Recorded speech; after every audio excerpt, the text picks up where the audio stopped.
Hi, I'm Michelle and we're at my Quilting Beehive today to learn about how to make half square triangles 8 at a time. So many quilts have half square triangles in them that it's nice to be able to make them fast and easy. So today I'm going to show you how to make them 8 at a time. And to do this, we're making them 2.5-inch square ones. So I'm starting with some 6.5-inch squares. To get the right size for your project, I will have a chart that you can download on my website, and look in the link below to get there and download your own PDF chart.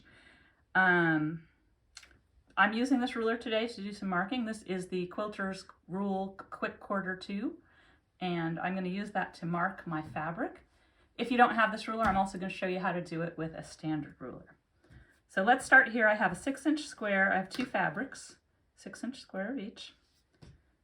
And they're right sides together. Mine are batik, so it's hard to tell which one's the right side, but they are right sides together. And to use the Quick Quarter 2 ruler, you line it up on your fabric so that the center notch goes from corner to corner. And then you hold it in place. I like the Sew Line mechanical pencils because they have a nice fine point. I'm using a white one because my fabric is dark. And you just follow along the edge of your ruler. And then you're going to go across the other side as well, just like that, to mark your lines. Make sure you mark them so you can see them. And then alternate the ruler to the other direction. Hold it down. Center point is in the middle. And I'm marking. And what this ruler allows you to do is mark 1/4 inch from the center on each side. This ruler is a 1/2 inch wide. The center is 1/4 inch from each side. So you're making a big X with 2 lines. If you don't have this ruler, or if you're marking a square that's too big for this ruler, you can use any standard ruler with 1/4 inch markings. And I'm using a Creative Grids 14-inch ruler here. And what you'll do here is line up your 1/4 inch line with your 2 points, corner to corner. And then I'm using a gray pencil on this one. Mark it so it's 1/4 inch away from that center, and then you can just move it over 1/4 inch here and 1/4 inch here. And you mark it that way. And then you would turn it and mark the other direction as well. Now there are some people who prefer to just mark the center diagonal line and then they sew 1/4 inch away. I prefer to mark the 2 lines because that way I know if I sew a little crooked, I can watch that line to sew on. But if you're trying to rely on your seam allowance being right, you might have too big of a seam allowance and then you're making your triangles too small. So your first step is to mark your squares. Once you have them marked, you'll bring it to your sewing machine and you're going to sew. And you want your stitches to be just barely inside the line so you can see the line and my stitches are there. And I just do that to make sure I have plenty of extra fabric. We're going to trim these to make them perfect, so you don't have to worry about it being too big.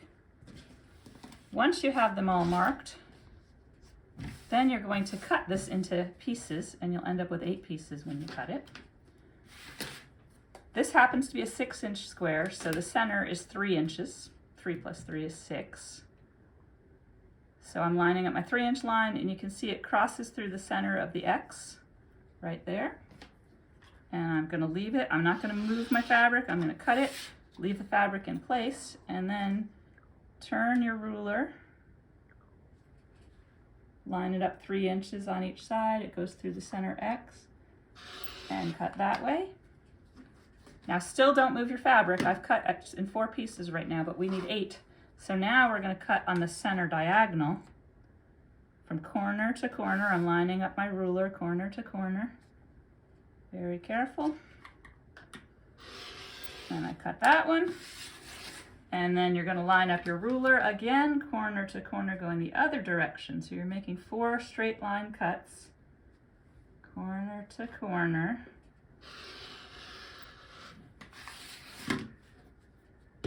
And you will find you've cut it into 8 triangles. And when you open each one up, it's a perfect half square triangle. So I'm going to bring these over to my iron and we're going to press them towards the dark.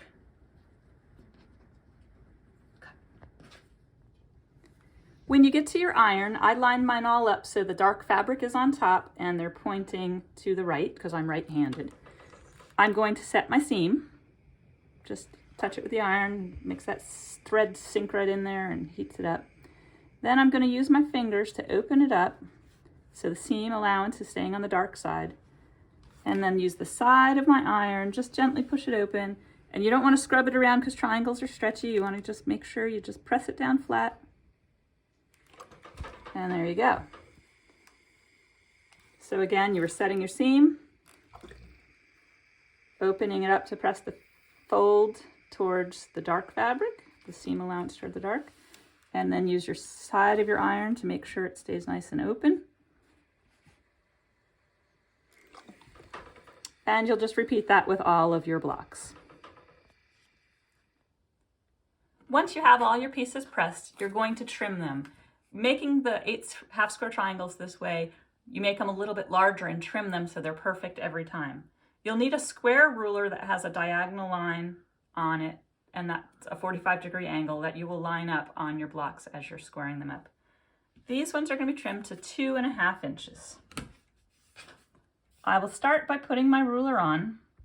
I'm going to make sure that my fabric is within the 2.5 inch area.